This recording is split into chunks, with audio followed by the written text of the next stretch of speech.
Well, I really learned over the years the player makes the number.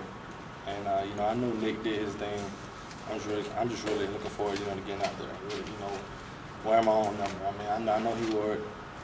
I'm not going to say it's my time, but that's the number I chose. That's the number I wore in high school. So it's just a number. It's really up to me to make it. So that's about it. Tell me what went into Nick Who, kind of how you came up with that little phrase. How it came up.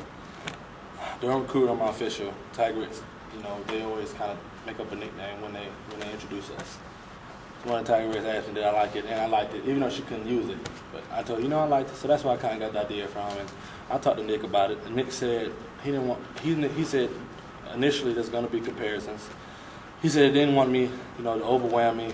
He knew about the whole number deal. That was figured out my sophomore year. Of course, I asked Coach Chiswick, who had 90, this dude's a junior or sophomore. He's going to be here while I'm here. Turned out he had an excellent year. He's off to doing better and better things, bigger and better things. Numbers there.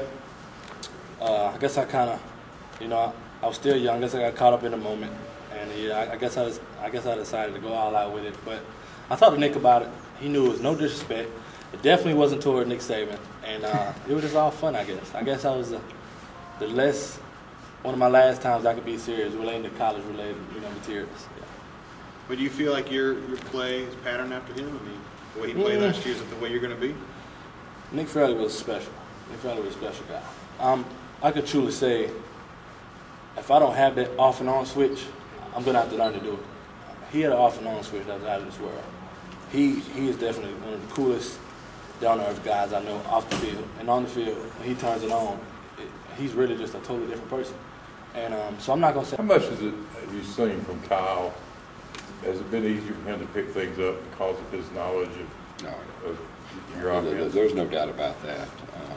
A real similar offense, but at the same time, he was one of those guys that, got off to a good start yesterday, and we added some things. And so that kind of tells you he's comfortable with what we're doing. But when you add the pace and speed of the game, I mean, it takes a little bit for those young guys, to really the game to slow down, the mind to slow down, and we do a lot of communication things, and before the play even starts. And so he's just trying to gather all that in, but I'm confident, he'll pick that up,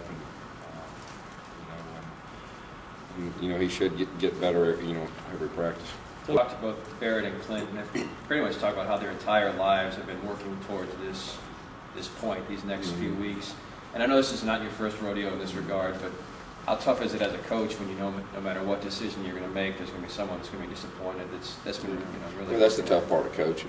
As a coach, you get close to your players, you care about them, and I've got real close relationships with both those guys. And the thing about quarterback, I mean, it's a one person job, and it's not like a receiver that you can rotate people in. And so it's tough. That's the tough part of it. But both those guys are mature. They understand they're competing hard, and as well as Kyle is. And all you can do as a coach is be honest. I mean, we're going to miss Cam because he brought a lot to our offense, but I think a lot of guys on this team really ready to show what they have and the ability they can do. People like we talking about, we're going to miss Cam in this area, but a lot of guys are going to step up in the areas that he did, and we're just really just going to put it all together. Consider we're not in pads and we can't do what we're supposed to do. We got to be nice to people. But, I mean, everybody's flying around the ball, but, I mean, it is the first 2 days, so now everybody is happy and glad to be back in football, but the better time to be asking that question is when we're about day 12, when it's high to win 2 days, and, we're ready for the first game. Seems like we ask you about your weight every time you come in here. Do you have the kind of off-season conditioning that you wanted, and how are you coming into camp? You feel pretty good? Yes, sir, I do. I gained a little bit of weight, but I'm still moving well, and, I mean, a big man that can move, that's pretty nice. I get picked on all the time. They call me a local. But, I mean, it's not really a big difference because we're all a family here, so it's just I'm John. They're my teammates. Is that surprising, though, that the entire team, that you're the only Auburn guy? Yes, sir, it is. It really is, because everybody at my school, either you're an Auburn fan or you're an Auburn fan. So.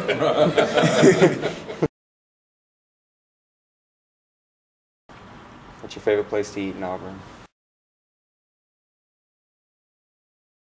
My mom's kitchen. Good answer.